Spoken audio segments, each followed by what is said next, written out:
రాధ తన బాధ్యతలన్నీ ముగించుకొని తన చివరి రోజుల్లో కృష్ణుడితో గడపాలని ద్వారక బయలుదేరింది.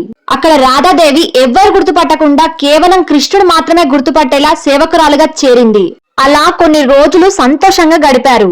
రాధాదేవి తన తనువు చాలించే సమయంలో ఒక అడవికి వెళ్లి అక్కడ కృష్ణుడి రాక కోసం ఎదురు చూసింది. రాధ నిరీక్షణ కృష్ణుడు గ్రహించి రాధ ఉన్న చోటికి చేరాడు. రాధ పరిస్థితి చూసి కృష్ణుడు తట్టుకోలేక దుఃఖంతో తన చివరి కోరిక ఏంటి అని అడిగాడు.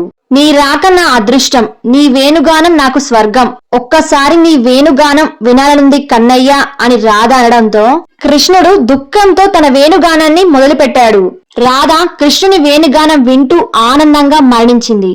రాధ మరణాన్ని కృష్ణుడు తట్టుకోలేక తన వేణువుని ఇరిచేశాడు. నా రాధ నా దగ్గర లేనప్పుడు ఈ వేణుగానం కూడా నాకు అవసరం లేదని వేణు వాయించడం ఆపేశాడు.